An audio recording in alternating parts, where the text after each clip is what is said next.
Hi friends, मेरा नाम पूजा है और मैं आ गई हूँ एक और नए वीडियो के साथ, कुछ और इन्फॉर्मेशन के साथ। तो आज मैं आपको कुछ चीज़ें बताने वाली हूँ। वर्ल्ड बहुत बड़ी है, बहुत सारे कंट्रीज़ हैं, बहुत सारे यूनिवर्सिटीज़ हैं जहाँ हम जा सकते हैं, जहाँ हम हायर एजुकेशन हम ले सकते हैं। लेकिन मैं आपको इस वीडियो में बताने वाली हूँ कि क्यों आपको New Zealand for study visa choose करना चाहिए। तो वीडियो को स्टार्ट करते हैं। सबसे पहली बात जो न्यूजीलैंड की बहुत अच्छी लगती है वो मुझे लगती है इसकी जोग्राफिकल लोकेशन।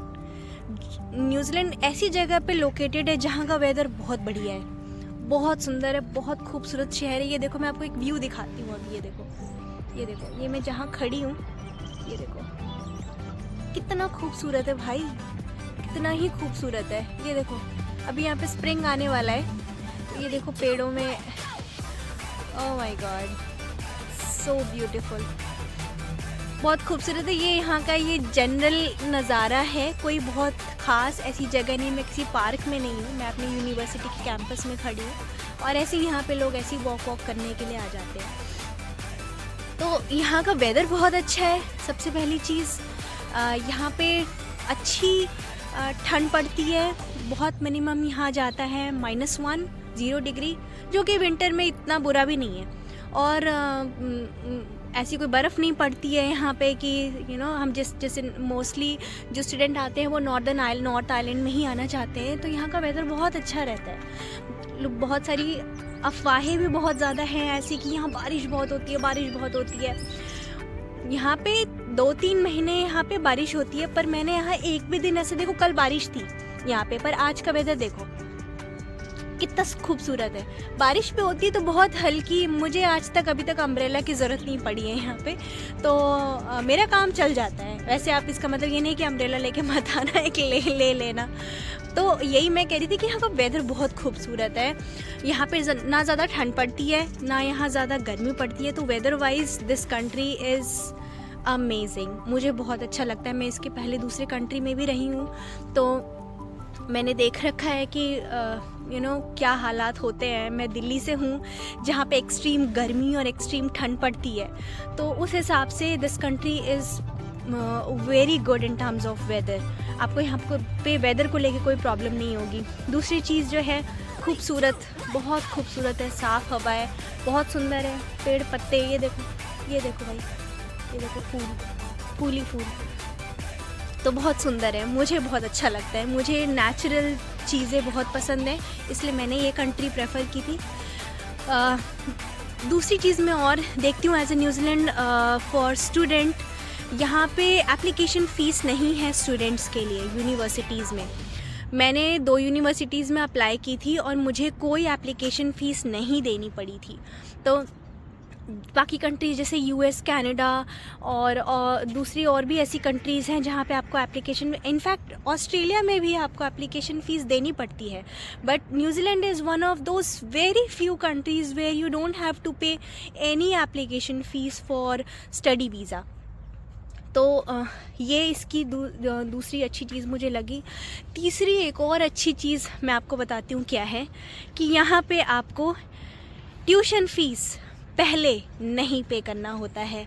यस, मतलब वीज़ा आने के पहले आपको वो देने की ज़रूरत नहीं है। दूसरे कंट्री में क्या होता है कि आपको एडमिशन ले लिया आपने, अब आपको वीज़ा के लिए जब अप्लाई करना है तो आपको पहले यूनिवर्सिटी को फ़ीस पे करना होगा, आपको रिसीट दिखानी होगी।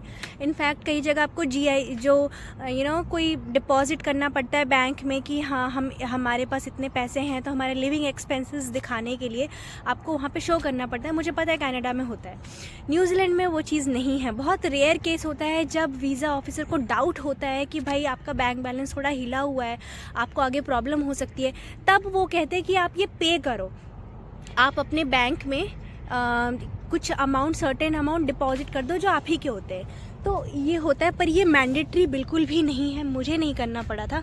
अगर आप अच्छा खासा बैंक बैलेंस शो कर देते हो तो आपको ऐसी प्रॉब्लम नहीं आएगी। तो ये बहुत अच्छी चीज़ है कि आपको वीज़ा के लिए जब आप डॉक्यूमेंटेशन कर रहे हो उसमें आपको पहले फ़ीस नहीं अप्लाई करना है। जस्ट इन केस अगर वीज़ा नहीं लगा तो आपको वो हैसल से नहीं गुजरना पड़ेगा कि अरे यार मैंने वहाँ पैसे डिपॉज़िट किए, ट्रांजैक्शन में पैसे कट रहे हैं, फिर जब डिपॉज़िट किया था तब कम था, अभी जब हम मतलब तो रेट ऊपर नीचे होता है, तो वो सब चीज़ों से आपको नहीं गुजरना पड़ेगा। प्लस पहले ही आपको पैसे अरेंज करके रखने पड़ते हैं इतना ज़्यादा, वीज़ा लगेगा कि नहीं लगेगा वो नहीं पता हमें, वो बात की बात है। तो ये सारी चीज़ें आपको, ये सारे हैसल न्यूजीलैंड के वीज़ा के साथ बिल्कुल भी नहीं है। आपका जब वीज़ा आ जाता है उसके बाद आप क्या है, तब आपको वो आ गया, कंफर्मेशन आ जाता है आपको इमिग्रेशन से कि आपका वीज़ा लग गया है। मतलब एक तरीके से 99% कंफर्म हो गया। अब बस आप फ़ीस पे कर दो, आपको 1 सप्ताह का टाइम मिलता है फ़ी पे करने के लिए यूनिवर्सिटी को। तो मैंने एजेंट के थ्रू कराया था, तो मैंने सीधे एजेंट को पे कर दिए थे और एजेंट ने फिर उनको, वो भी पहले नहीं किए थे, याद रखना, जब वीज़ा कंफर्मेशन आ गया तब मैंने एजेंट को पैसे दिए कि अब आप मेरे यूनिवर्सिटी में फ़ी पे कर दो, क्योंकि उन लोगों के वो होते हैं, टाइज़ होते हैं, वो लोग कर सकते। अगर आप खुद करने जाओगे तो थोड़ा सा वो हेक्टिक रहता है। तो मैंने ये सारी चीज़ें की थी। तो यही है कि इसमें आपको पहले फ़ी नहीं पे करना है, तो आपका लगे चाहे ना लगे, आपको इस चीज़ की टेंशन नहीं है कि यार मेरे को तो पहले ही पापा से लोन लेना है या पापा को बोल के पैसे लेने हैं या बैंक से लोन लेना है, ये सारी चीज़ें करने की ज़रूरत नहीं है। वीज़ा आ गया, उसने बोल दिया, इमिग्रेशन ऑफिसर ने आपको मेल आ जाएगी, अब आप जो है उनको पैसे दे दो और फ़ी पे कर दो। फ़ी पे करने के बाद आपको एक रिसीट प्रोवाइड करानी होती है, और रिसीट प्रोवाइड करते ही आपको जो है विदिन 2-3-4 डेज़, मेरा अगले दिन ही आ गया था फ़ी, उनको हमने रिसीट प्रोवाइड कराई, वो हमारा अगले दिन ही उसने मुझे वीज़ा इशू कर दिया था। अगर आपके पास वो जो 1 वीक होता है, भाई बहुत लोगों की सिचुएशन ऐसी होती है जो नहीं इतनी जल्दी पास पैसे होते हैं, तो वो क्या करते हैं, उनसे आप एक्सटेंशन मांग लो। बहुत अच्छे, मेरा एक्सपीरियंस अच्छा रहा है। आपको कोई भी इशू होता है, वो अगर उनको भी होता है सीधे रिजेक्ट नहीं कर देते आपका वीज़ा, वो आपसे कम्युनिकेट करने की कोशिश करते हैं मेल में, वो आपको जानने की कोशिश करते हैं।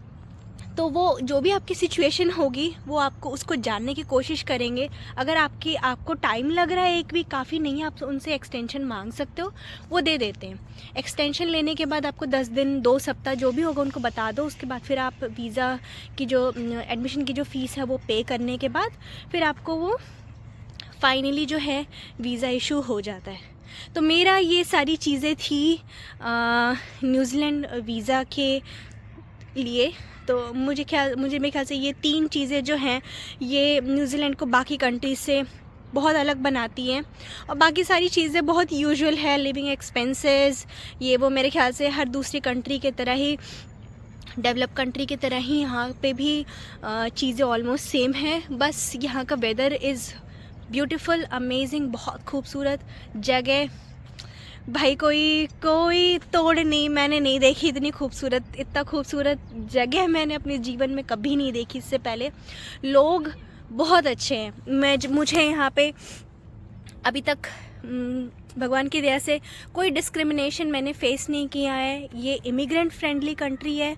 चौथी चीज़, इमिग्रेंट फ्रेंडली कंट्री है। इनफैक्ट ऑस्ट्रेलिया में भी मैंने सुना है कि लोगों से डिस्क्रिमिनेशन हुए हैं, मैंने कुछ ऐसे एक्सपीरियंसेस सुने हैं, बट न्यूजीलैंड में मेरा ऐसा कोई मैंने लोगों से नहीं सुना है और ना ही मेरा कोई ऐसा वास्ता पड़ा है।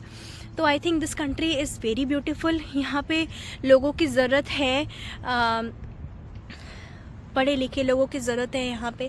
तो अगर आप ये कंट्री चूज़ करते हैं तो मेरे ख्याल से इससे अच्छी कोई और बात नहीं होगी। तो मैं मिलती हूँ आपसे नेक्स्ट वीडियो में कुछ और इन्फॉर्मेशंस के साथ। आप मुझे कमेंट पे भी बता सकते हैं कि मैं आपको किन चीज़ों से रिलेटेड वीडियो बनाऊं। मैं आपको ये बताऊंगी ज़रूर कि वीज़ा एप्लीकेशन के लिए क्या क्या डॉक्यूमेंट्स लगे थे। मेरी सिचुएशन भी अलग थी, तो मैं आपको और इन्फॉर्मेशन दूंगी नेक्स्ट वीडियो में। तब तक के लिए thank you so much, have a great day, bye bye.